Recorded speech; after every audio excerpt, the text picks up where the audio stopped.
పరిమల్ నత్వాని ఈయన రాజ్యసభ మెంబర్ ఎప్పటి నుంచి అంటే 2008 నుంచి. ఇప్పుడు 4వ సారి రాజ్యసభ మెంబర్గా జార్ఖండ్ స్టేట్ నుంచి ఎన్నికయ్యాడు. మీకు తెలుసు లేదు, ఈయన 2020 నుంచి 2026 వరకు మన ఆంధ్రప్రదేశ్ తరపునే రాజ్యసభ ఎంపీ వైఎస్ఆర్ కాంగ్రెస్ పార్టీ నుంచి. 2008లో 2014లో జార్ఖండ్ స్టేట్ నుంచి ఇండిపెండెంట్ క్యాండిడేట్గా ఈయన మెంబర్ అయ్యాడు.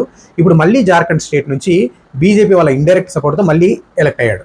ఈయన గుజరాత్ రాష్ట్రానికి చెందినవాడు, ఉండేదేమో ముంబైలో, ముఖేష్ అంబానీకి చాలా క్లోజ్. సో ఈ పరిమల్ నత్వాని అనే ఈయన దాదాపు 18 సంవత్సరాల నుంచి రాజ్యసభ ఎంపీగా ఉంటున్నారు. ప్రజలకి ఈయన ఏమైనా చేశాడా? పోనీ ఈయన రిప్రజెంట్ చేసే రాష్ట్రాలకైనా ఏమైనా చేశాడా?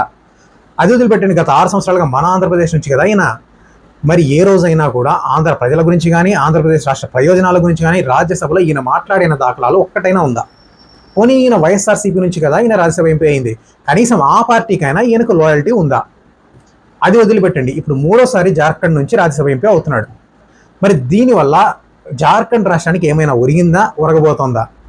సో ఆలోచించండి, రాజ్యసభ అనేది చాలా చాలా చాలా ముఖ్యమైనదండి. డైరెక్ట్గా ఎలక్షన్స్లో పార్టిసిపేట్ చేయలేని ఇంటెలెక్చువల్స్ కోసం, పాలసీ మేకింగ్లో, గవర్నెన్స్ విషయంలో క్రైసిస్ వచ్చినప్పుడు మెచ్యూర్డ్ అడ్వైజ్ ఇవ్వగలిగే కెపాసిటీ ఉన్న ఇండివిజువల్స్ కోసం రాజ్యసభ అనేది ఉంటుంది. ఫర్ ఎగ్జాంపుల్ అండి, మన రాజ్యాంగం రచించిన డాక్టర్ బిఆర్ అంబేద్కర్ ఈయన రాజ్యసభ మెంబర్. మన పూర్వ ప్రధానమంత్రి మన్మోహన్ సింగ్ ఈయన రాజ్యసభ మెంబర్. మన పూర్వ రాష్ట్రపతి ప్రణబ్ ముఖర్జీ అండ్ అబ్దుల్ కలాం.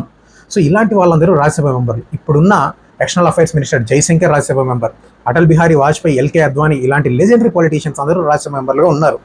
ఇటువంటి రాజ్యసభలో పార్టీ ఫండ్స్ ఇచ్చే వ్యక్తులకు, దళారులకు, డబ్బు ఉన్న వాళ్ళను కూర్చోపెడితే వచ్చే నష్టం పూడ్చలేనిది. ఈ విషయం పైన మీ ఒపీనియన్స్ కామెంట్ చేయండి. మీరేమనుకుంటున్నారు? రాజ్యసభలోకి ఎటువంటి వ్యక్తులు వెళ్ళాలి? మీ అభిప్రాయం కింద కామెంట్ రూపంలో చెప్పండి. Thank you so much.